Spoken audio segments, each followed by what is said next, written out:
Ya Allah, Engkau perintahkan aku berikhtiar mencari kerja, aku lakukan. Engkau perintahkan mengeluarkan keringatku dengan cara yang halal, aku kerjakan ya Allah. Engkau perintahkan aku jauhi yang Engkau larang, aku lakukan ya Allah. Sekarang aku telah berikhtiar, dari sejak keluar aku telah menunaikan sholat subuh seperti yang Engkau maha mengetahui. Dan menjelang malam aku mengadukan bahkan di rumahmu ya Allah, hanya untuk sesuap nasi bagi istri dan anakku dari yang halal itu. Aku telah melakukan apa yang Kau perintahkan. Aku hanya memohon apa yang telah Kau janjikan. Kalau dengan semua ikhtiar yang aku kerjakan sampai detik aku bersujud di hadapanmu di rumahmu ini belum Kau kabulkan, mohon tunjukkan kepadaku di malam ini ya Allah, dengan cara apa lagi mesti aku memohon kepadamu. Pernah nggak begitu mintanya? Itu rahmat, itu rahmat, dan itu ke hati tenang, ke hati tenang. Jadi kita itu minimal kalau belum dapat pun hatinya tenang, dan Allah tenangkan hati keluarga, itu yang disebut barakah namanya. Makanya ikhwan, banyak teman-teman kita dulu orang-orang saleh sejak zaman sahabat itu kalau pulang kerja rata-rata mampir ke masjid, dan selalu terjadi keajaiban ketika pulang. Masjid itu tempat paling menetralkan ketenangan dalam kehidupan. Anda nggak percaya silahkan, saya aja mau ke sini macetnya luar biasa. Tapi begitu masuk masjid belum sholat udah tenang. Tenang. Sehingga kalau antum macet, jangan langsung ke rumah. Kalau mampir ke masjid nanti oleh Allah diganti keadaan hatinya. Jadi yang dibawa ke rumah itu bukan aura kantor yang banyak pekerjaan, bukan aura di jalan yang banyak pertentangan.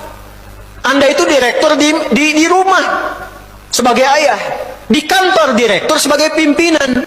Jadi kalau pulang ke rumah jadi ayah, bukan jadi pimpinan. Perusahaan selesai, saat keluar meninggalkan perusahaan selesai.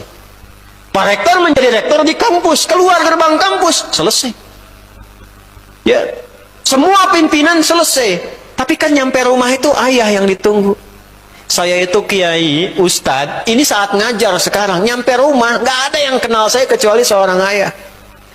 Ini sampai sekarang, anak saya belum pernah, ya, seumur-umur saya pulang dipanggil, Ustadz, kiai pulang, nggak ada. Nggak ada. Buya! Dan Masya Allah, teman-teman yang ngantar tadi itu, sampai yang di sini nemani Bandung, tahu. Itu Pak, anak saya itu yang kecil sampai dia bikin gambar. Ketika disampaikan ibunya, kami membiasakan kalau saya pergi ibunya cerita tentang pekerjaan saya. Buya mengajar supaya Allah senang.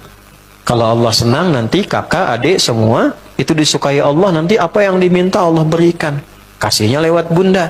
Tapi karena Buya mengerjakan apa yang Allah minta. Nanti kalau saya pulang saya cerita tentang ibunya. Itu dituliskan oleh anak saya, tulisan gambar orang mau ngajar, terus berpisah dengan seorang anak, dia tuliskan di atasnya, I love you Buya, engkau adalah ayah terbaik yang Allah kirimkan untukku.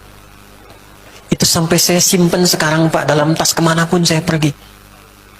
Karena anak saya menginginkan ayahnya, bukan status yang melekat kepadanya. Ibunya ceritakan kapan Buya pulang, jam sekian. Itu anak 2 tahun dengan 4 tahun kakaknya, nomor 4 dan 3, kompak nungguin sampai tengah malam, jam 10, jam 11. Saya cepat kejar pulang, makanya kalau sudah pengajian jangan banyak nanya. Anak saya nungguin. Itu ditunggu. Kadang kirim voice note, kirim video, Buya udah sampai mana? Begitu nyampe rumah, Buya! Main kuda yuk, jadi kuda kita. Jadi kuda. Antum pulang tidur, saya masih jadi kuda. Jangan banyak nanya. Ingin ayahnya. Lalu siapa antum? Ya silahkan antum hebat di kantor jadi direktur manajer. Silahkan. Nyampe rumah ayah, istri butuh suaminya, anak butuh ayahnya. Nah yang memberikan ketenangan itu masjid. Datang. Sehingga saat pulang rasanya enak. Minta sama Allah dengan bahasa Rahman. Kalau tahu ayyamma tad'u falahul asmaul husna. Kalau tahu Allah sudah membentangkan sekian nama sesuai kebutuhan kita. Asmaul husna itu bukan sekedar nama-nama indah, kurang lengkap. Nama-nama terindah yang Allah berikan berisi jawaban dari semua masalah kita. Silahkan urut. Yang masalahnya di rizki, ya Razak. Anak kampus yang masalahnya di ilmu, ya Alim. Berapa kali Anda minta sebelum Anda belajar, ya Alim, Allahumma alimni ya Alim, Rabbi zidni ilman ya Alim. Pernah minta nggak? Banyak masalah, ya Sabr. Pengen solusi, ya Fattah. Nabi Zakaria dibatasi oleh manusia, nggak mungkin, ini terbatas, istrimu ini begini, engkau sudah sepuh, fisiknya sudah letih, rambut memutih, nggak mungkin, mustahil. Maka dicari, disebut nama Allah yang memberi tanpa batasan, Wahhab. Dimintakan habli. Makanya di Quran surah Ali Imran ayat 38 kalimatnya pakai hab. Hunalika da'a Zakaria rabbah qala rabbi habli.